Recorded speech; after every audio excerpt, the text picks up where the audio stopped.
Assalamu alaikum, brothers and sisters. It is such an honor to be with you tonight at Platform 2020. First, I want to thank the National Council of Nigerian Muslim Organizations, for inviting me to be a part of this gathering. Brothers and sisters, we are at a critical juncture in our country and our community's history. Between a global pandemic that's left nearly 300,000 Americans dead, and a global protest movement calling for racial equity, 2020 has been as transformative as it has been tumultuous. So how should we orient our hearts to make sense of this past year? How should we understand the past and look at the future? These are just some of the questions I want to talk to you about tonight. Before I go into all of that, I want to introduce myself, tell you a little bit more about my background beyond my bio. As you heard, my name is Dalia Mogahed. For those of you familiar, the way I say my last name means I'm from Egypt, and that is where I was born. I was also raised, though, in Madison, Wisconsin. It's a small college town and the capital where people are very nice, politics is extremely progressive, and the winters are very, very cold and very long. My parents came to this polar vortex to pursue engineering degrees, PhDs, both of them in engineering. My parents met in Cairo University's College of Engineering. My mom was the only woman in her class of 10,000 students studying aeronautical engineering. Yes, literally rocket science. So I grew up in a home that valued education kind of on par with oxygen. But we also had a home that was dedicated to service. I remember thinking that our home was sort of the Ellis Island of Madison. We took in graduate students that came in to the city and had them stay with us until they found suitable housing.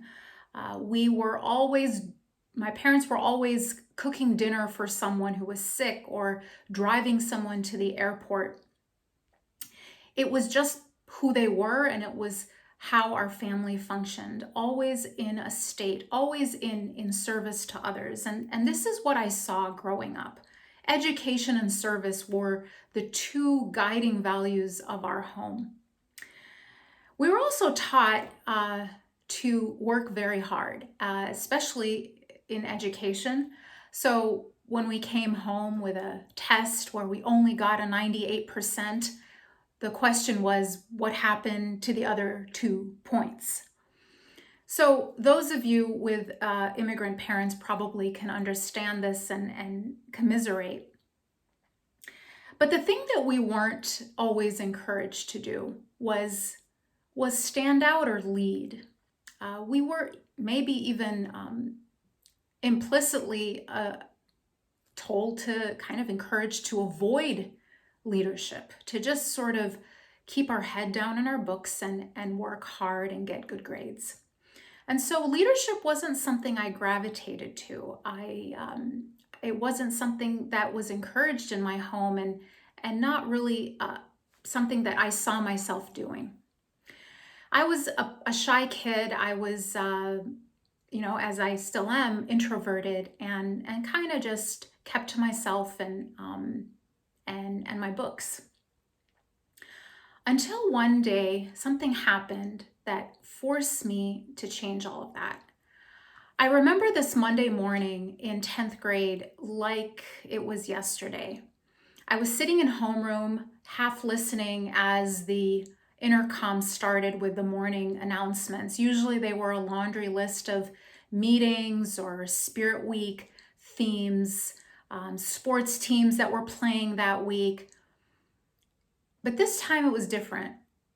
it was short, and it was our principal's voice, but in a way I'd never heard her voice sound, shaking and urgent. And all she said was, "Everyone meet at the auditorium for an urgent announcement." And that was it. And uncharacteristic of high school students, we very quietly lined up and with our teachers went to the auditorium, wondering what was going on. And after everyone sat down, about 2,000 students in my high school, she got up at the podium on the stage and told us about a tragic accident that had occurred over the weekend, where 5 of our classmates had been in this accident and 4 had been killed. And one of them, Eric, was in a hospital fighting for his life. I was stunned and overwhelmed. I didn't know the other 4 students personally, but I had just seen Eric in physics on Friday. A 16-year-old full of life and energy and promise, and now he was holding on to life by threads. And I remember in that moment thinking that the only thing that separates me from him, the only thing that separated me from him, wasn't that I was smarter or wiser, better at school or whatever. It was just God's protection. I was alive and healthy and sitting in school, and he was in that hospital bed just simply because God protected me. And this sense of blessing that I felt at being healthy and safe, just the way I was raised, filled me with a sense of responsibility. Like I should do something to help. I should do something, even though the situation seemed overwhelming, to help alleviate his suffering in some way. And so a few days later, we were told that Eric would be in the hospital for the entire rest of the school year. This was the fall. We were in the beginning of the year. And that he would never walk again, and that he wouldn't graduate with his class because he was going to be missing a year of school, but that he was lucky to be alive. And so as I heard this, I had an idea of a way that maybe I could help. I thought, what if we could help Eric keep up with his schoolwork by tutoring him? I thought, I could maybe go to his hospital room a couple times a week and tutor him in physics, since I was with him in that class. I could share my notes. I could even videotape the lecture, and that way he could keep up with physics. But I would need other students to help tutor him in all his other classes. And so the only way to do that for me, as someone who didn't know how to mobilize something like that on my own, was to do it as a part of student council, something I had never considered running for or taking part in. But now I felt like it was important for me to get involved in this way so that I could possibly, carry out this plan that I thought maybe might help him. So I gathered all my courage and gave a short speech in my homeroom to run for student council. Public speaking was something I was completely terrified of, naturally. And so I may have run uncontested. I don't really remember, but I won. I was voted into as my representative, as the student representative for my class, and attended the first student council meeting. and proposed this idea, and it resonated with folks. And so I was able to carry out, leading this plan, this proposal. And so students were really excited and willing and motivated to help. I mean, we had so many volunteers from each of his classes, so we were able to actually have a tutor and a backup tutor. And so, students would drive or get rides in the middle of Madison's winters to share their notes, to share videotapes for every single class that they had with Eric. And so what he was able to do was interact with students throughout, his friends, his peers throughout the year, keep up with his schoolwork, and he came back the next year all caught up and was able to go on to the next grade and not miss a grade. And to be honest, I did better in physics than I would have had I not tutored Eric, because I had to learn it well enough to teach him. And that was really my first lesson, is that helping, serving helps you first. You are the first beneficiary of service.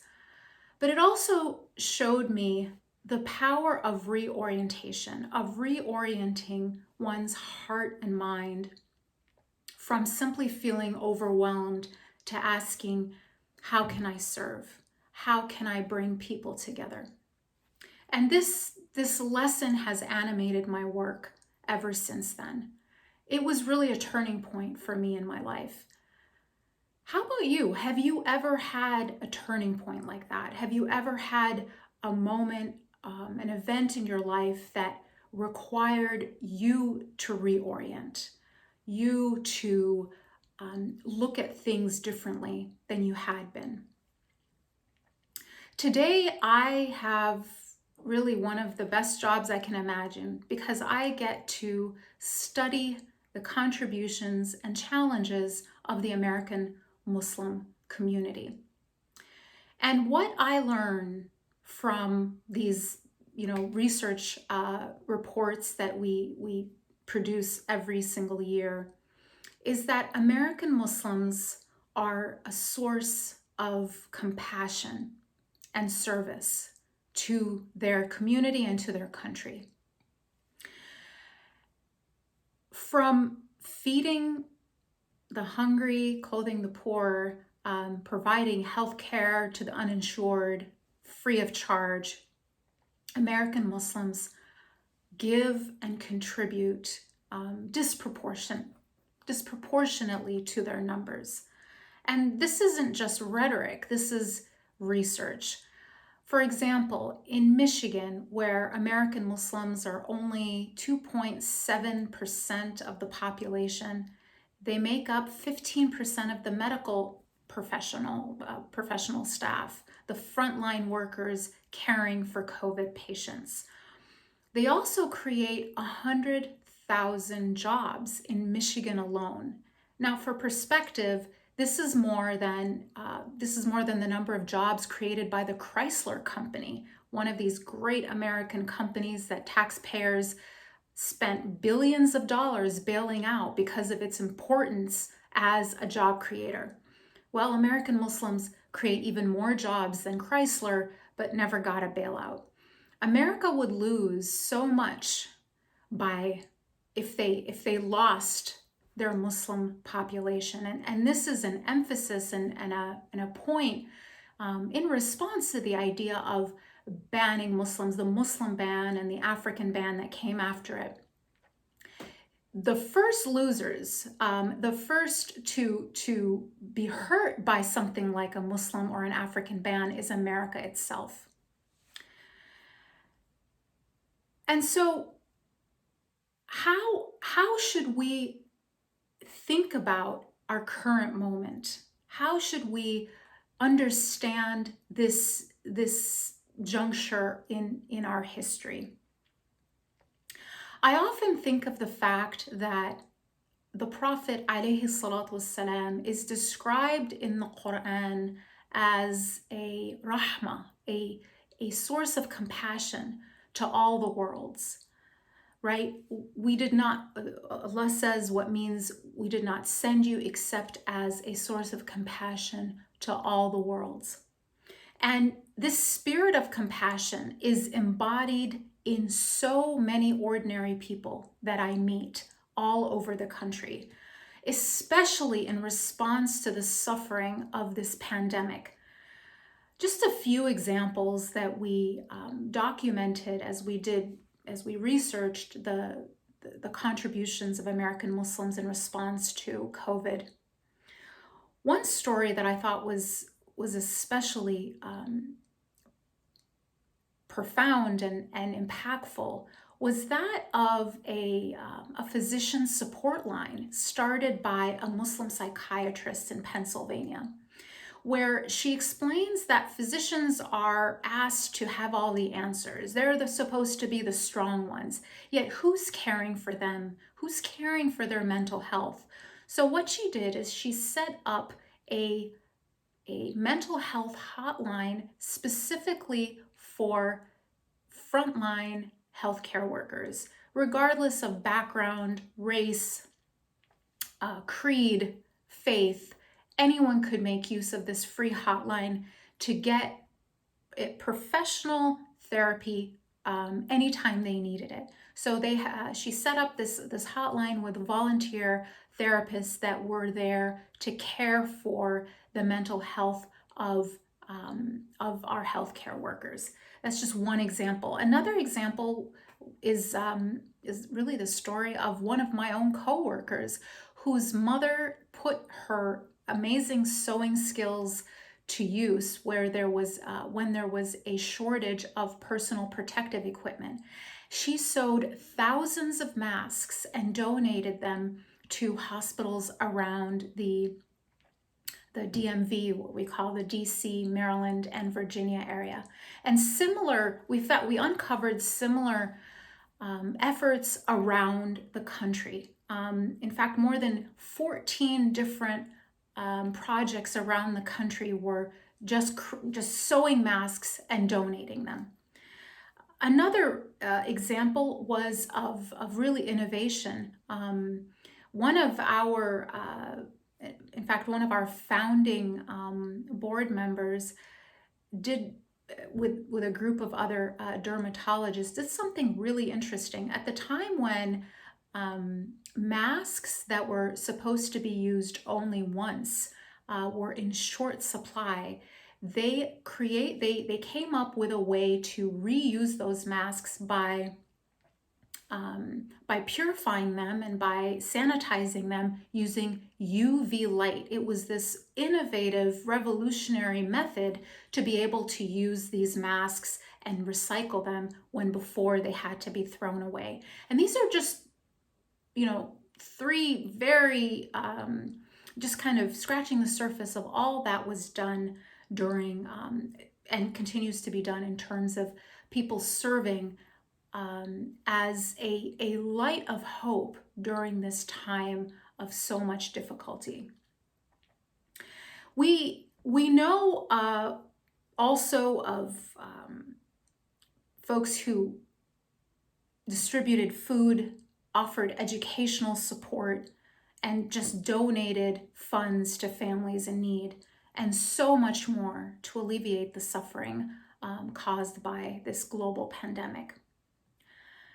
And so it's these hard facts and the human faces behind them that lead me to conclude one simple fact.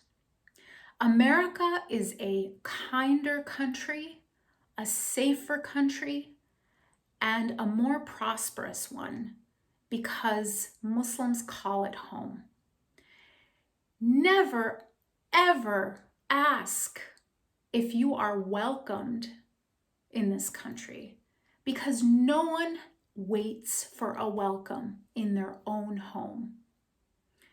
We must ask how to build, how to heal, how to empower, how to be a light of compassion in a world absolutely desperate for this light.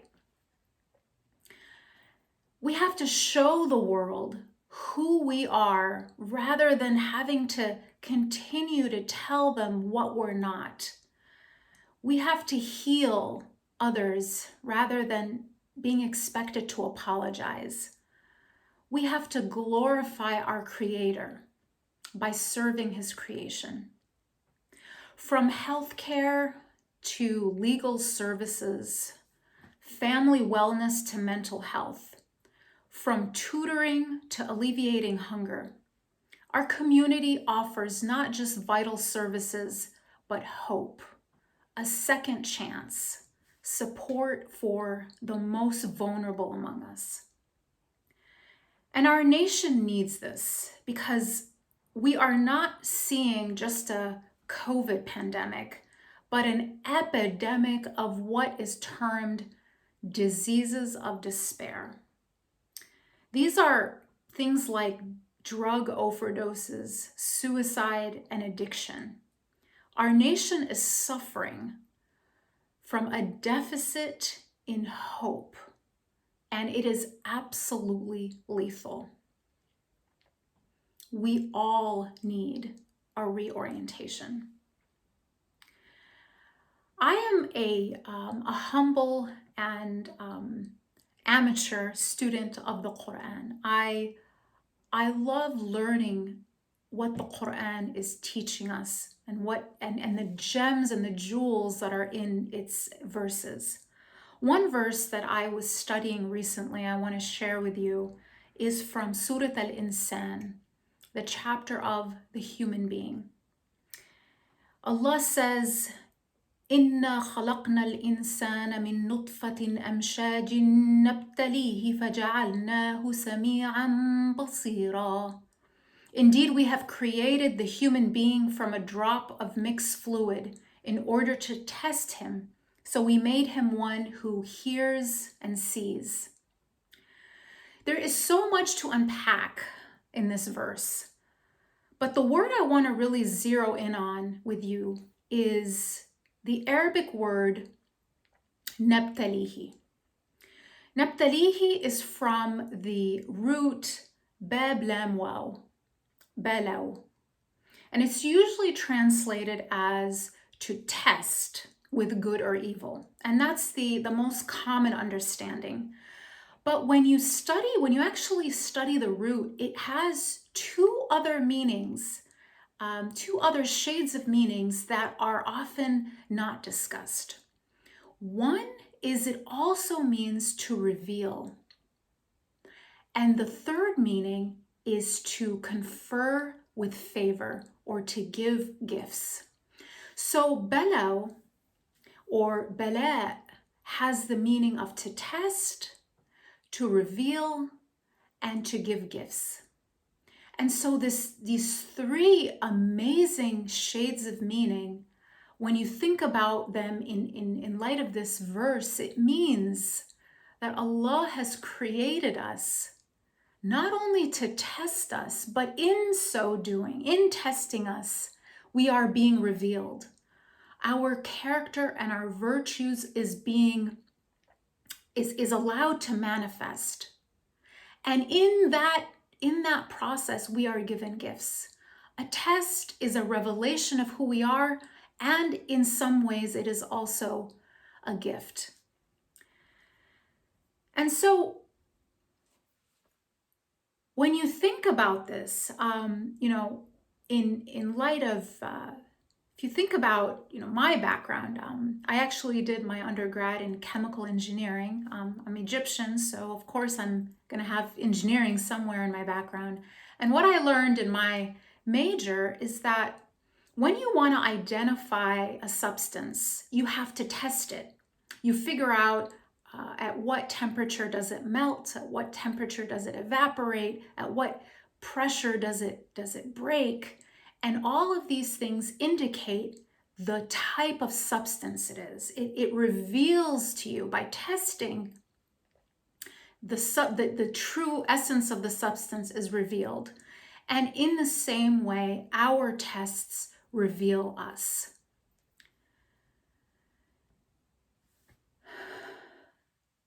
And so, just as the verse says, We are tested, and in order to be tested, we were given sight and hearing.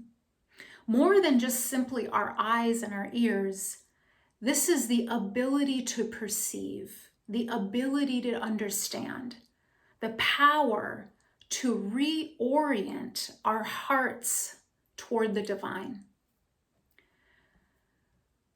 So let us today use our eyes and ears, our hearts and our minds to reorient ourselves toward God, asking, how can I serve?